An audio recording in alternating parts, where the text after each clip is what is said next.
Everybody, welcome to another episode. This is your host, Chris Shank. Today we've got Gil Eyal, who is a venture expert and also startup advisor and mentor, coming to us from Silverstein Properties. Thank you so much for joining us. Thanks for having me, Chris. Yeah, of course. Tell us a little bit about your company, what you guys are doing, what you guys work on, types of companies you guys work with. Sure. So my background is former tech founder, sold my company February of 2020, was in the influencer marketing analytics space, and found myself doing um, innovation in the real estate space. So I work for a company called Silverstein Properties. It's a big real estate owner with its most well-known buildings are the World Trade Center, but has real estate across the U.S. I help find partners for our real estate business, and then I'm also an angel investor in the consumer space. I've done about 25 angel investments myself, primarily focused on consumer products where I bring on board celebrities to help us gain visibility and credibility. Got it. Very cool.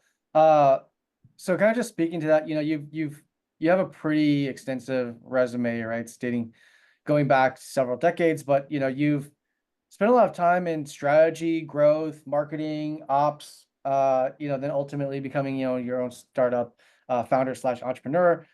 What's kind of been that journey that looks like, from going from that more like corporate structure to then making the leap to entrepreneur? Um, Obviously it's a big transition and there's a lot like there's a pretty steep learning curve in that. What what what was the experience for you in terms of like your why and decision to make that leap? Yeah, I made an interesting move. I went to get an MBA because I was a lawyer, and I really didn't enjoy being a lawyer.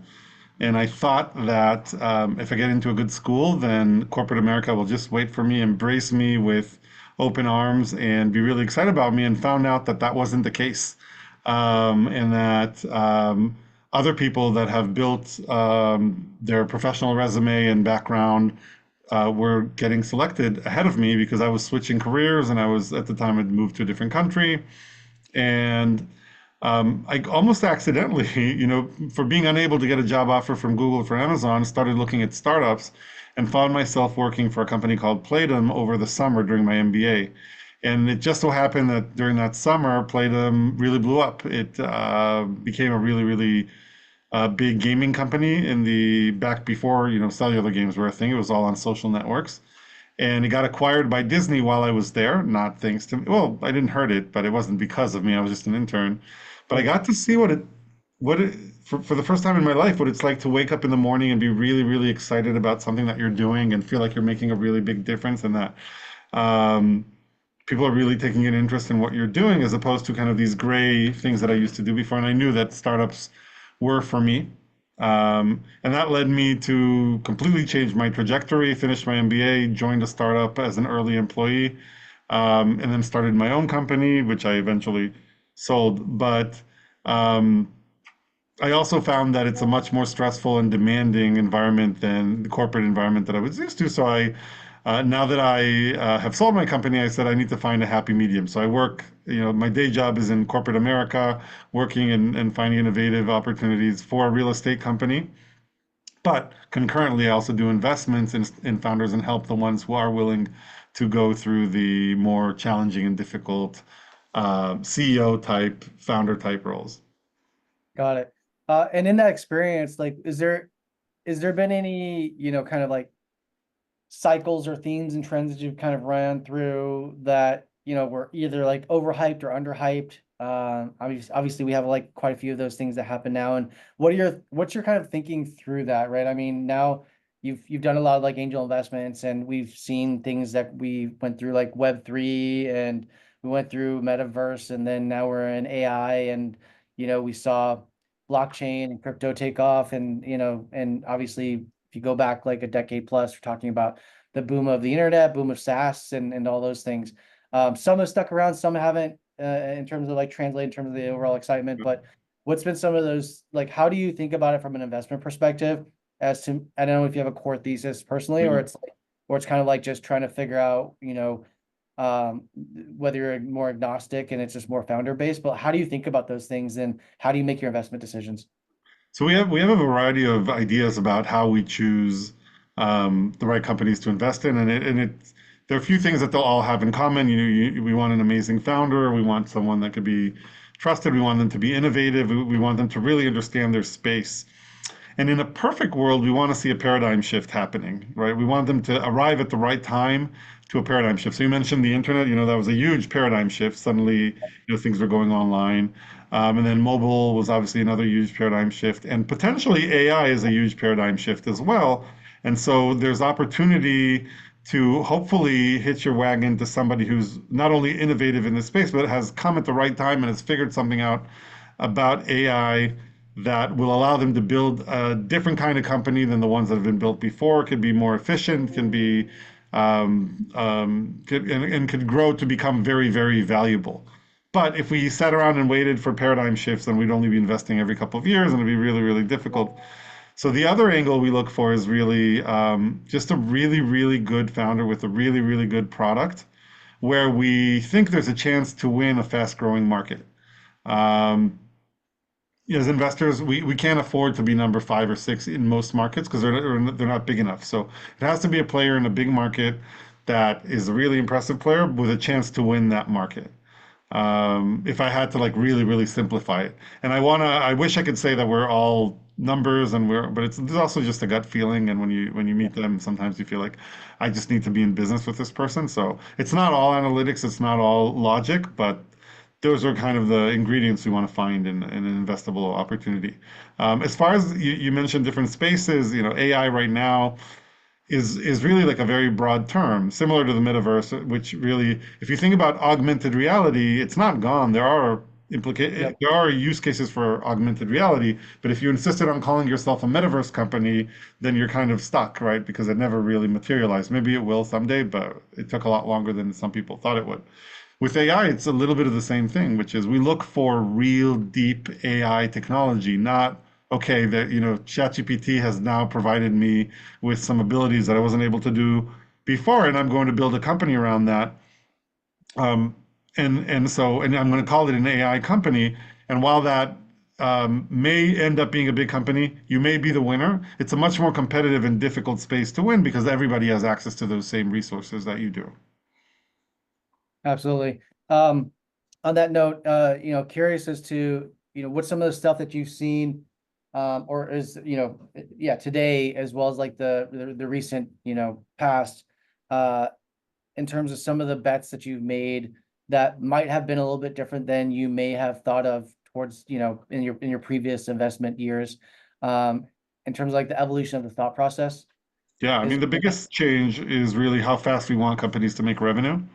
yeah, If you think about it, if you go 15 years back, it was all about eyeballs, right? It was how much visibility I can get. And at some point, you didn't even need a business model because the people would literally say, once we have a lot of people here, we'll figure out a way to make money off of them. Um, and certain, very few, but very visible companies were able to make it work, like Amazon and Yahoo to a degree, where it took them a while to become very profitable or even generate revenues. And people said, "Oh, I'm going to do the same thing." And Facebook was the same way too at the beginning. Um, we've kind of went the entire way around, which is okay. I'm now much more worried about how likely you are to raise another round, and so I want you to get to that position where you're raising that next round without having a significant dependence on the market situation, how much money is available, and more importantly, um, um, just your ability to not be dependent on this runway that's ending very, very quickly. And so probably the biggest change in my focus over the years has been like show me that you can make money as early as you can and show me when you're at least self-sustainable. Um, the second thing is a lot less in our specific case. We're not necessarily looking for those home runs. We're looking for very sound businesses that could become really, really big.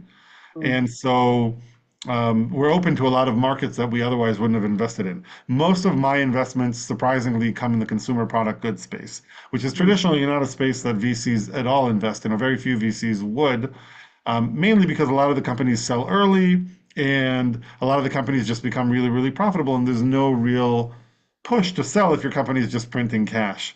But as a small investor, as someone who's not connected to the Andreessen Horowitzes of the world, is not invited to their rounds, sometimes it's better to lead a smaller market or a smaller opportunity and get the best opportunities in that market as opposed to getting the leftovers that the big funds leave in the bigger markets. Yeah, absolutely. You also mentioned kind of as part of your investment thesis, like you look for great founders. I mean, for you, what is kind of like the definition of a great founder? And then curious as to some of the because I'm sure you've seen like successes and failures, and what have been some of those failures or those learnings around. Sometimes it does, but it's not even about the product market fit, but it's about the founder themselves and their willingness or lack of willingness to kind of get to product market fit. And I think sometimes that stems to the psychological and outside of just the practical. And I'm sure you probably experienced that as a founder as well, in terms of like just going through those iterative learning curves and like it's pushing yourself to do things that are very uncomfortable. But yeah, curious as to what you mean by a great founder. What are some of those soft skill traits that you've noticed or been able to deduce, if at all, and some of the things that you feel like, yeah, people typically Yeah. stumble on. So when I was a founder, I didn't really like investors. I always felt like they thought they knew everything, and I find myself as an investor looking for someone who knows the market way better than I do. And I have a friend who said this statement that like stayed with me, which is like the best way to get me to invest is to make me leave a meeting and be like, huh, I didn't think about it that way, right? If you can tell me something about the market that's going to blow my mind, be like, oh, this guy understands this market or this woman understands this market better than better than anyone else I know, that's a really good starting point. The second thing investors like to say is, I want a founder that listens. I want them. But in practice, if you look at the really successful founders, the Elon Musk types, a lot of times they don't listen, right? They have enough conviction in their belief to ignore the common advice that they get. And the truth is that common advice is common for a reason because it's not innovative, and we'll all say the same things, and we think we're right. And I have a founder who always tells me, who's built, a very successful unicorn, who always tells me, Gil, you always give me the best advice, and thank God I don't always listen because yes, by the book, I should have done that, but I just know this market. I know what needs to be done. So it's a hard thing to say, but the truth is, I don't know. I recognize that I spend a very small part of my time on each of the markets I invest in. I don't understand it as well as the founders do, but what I do want to feel like is that they are very smart, very understanding of their markets, are willing to put in the work. And when they don't want to listen, it's because they've really spent time thinking about it and not because they just aren't open-minded to listening to other people's thoughts. But yes, any founder will tell you that the amount of advice, you can go in 10 meetings with 10 people who are experts and they'll give you different advice and you end up not knowing what to listen to. So they need to be somebody who's able to make their own decisions. And even if that comes at the expense of ignoring my advice, which is quite often incorrect. Yeah, fair enough. Um, I mean, I have a belief system, and this is maybe relegated to like the earlier stage companies that are, going from the 0 to 1. I think it's very different, obviously, to go from 1 to 10, 10 to 50, 50 to 100 plus, etc. But like in the very early days, I feel like the market is absolute truth, right? It's like, what is the market willing to pay for? And I understand that there's deep tech that sometimes you're forging a new market, and that might be a different use case, um, but in order to figure out what the market's truth is, there is this loop that has to happen for you to put stuff out there, see what the market, how the market interacts with it, see if there's true value versus if it's just perceived value in your own mind.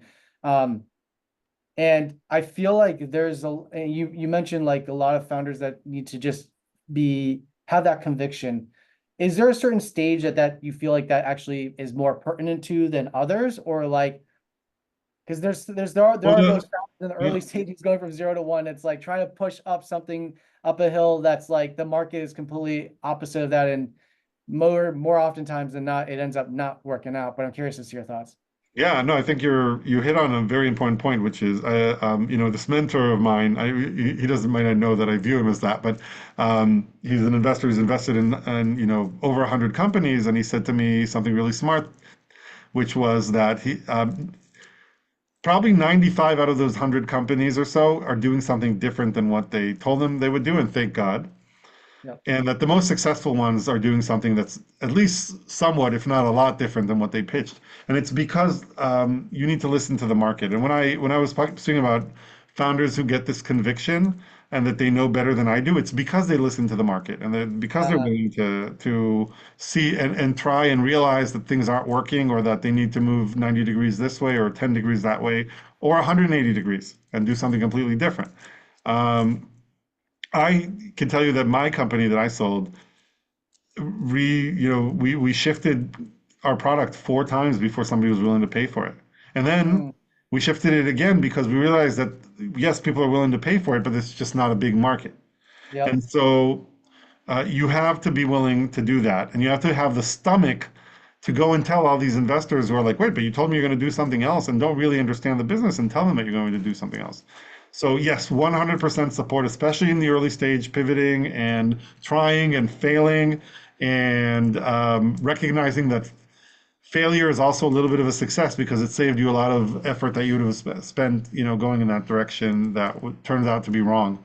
Um, but it's a very difficult situation because when is it really failure or when is it I haven't tried hard enough or it's our website isn't good enough or if only I changed 2 more things or if only I phrased it this way. We're looking for people who are comfortable in this minimal knowledge, lack of clarity type world who are able to land on their feet even if what their complete belief system had to be changed because of this feedback that they got. Yeah.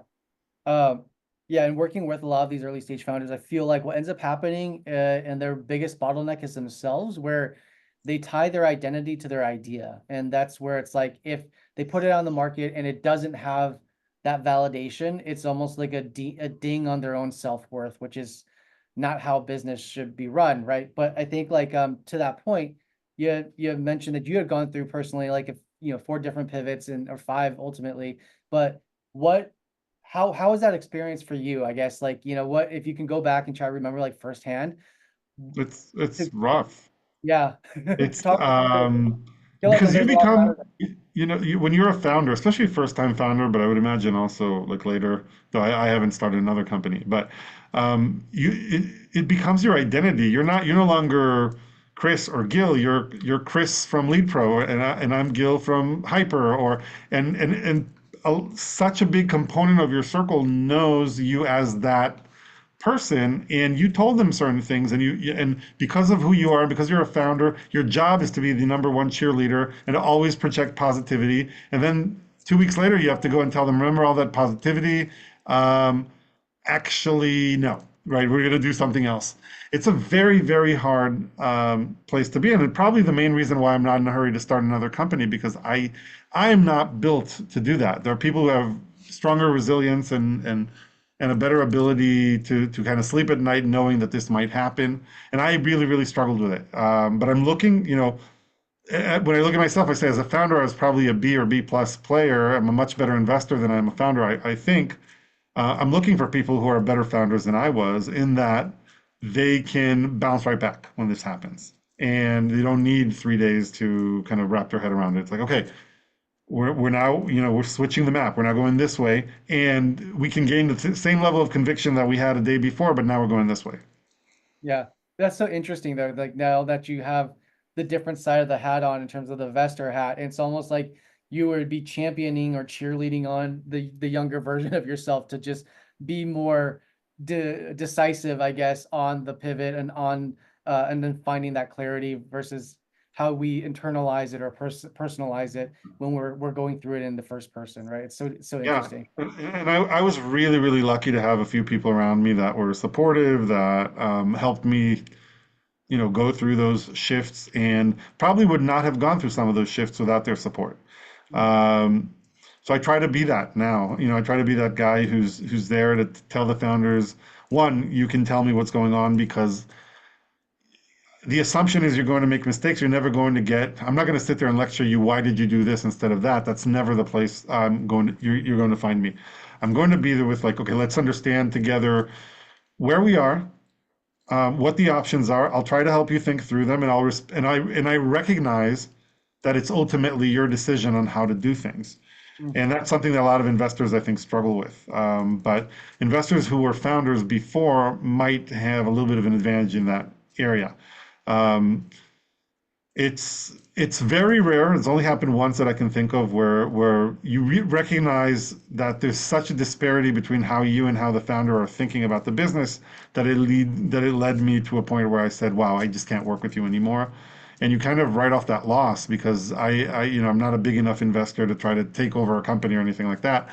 So when that happens, you kind of move on with your life. But what I don't like is investors who declare war on the founders, right? And are like, I'm going to tell you how to run this company.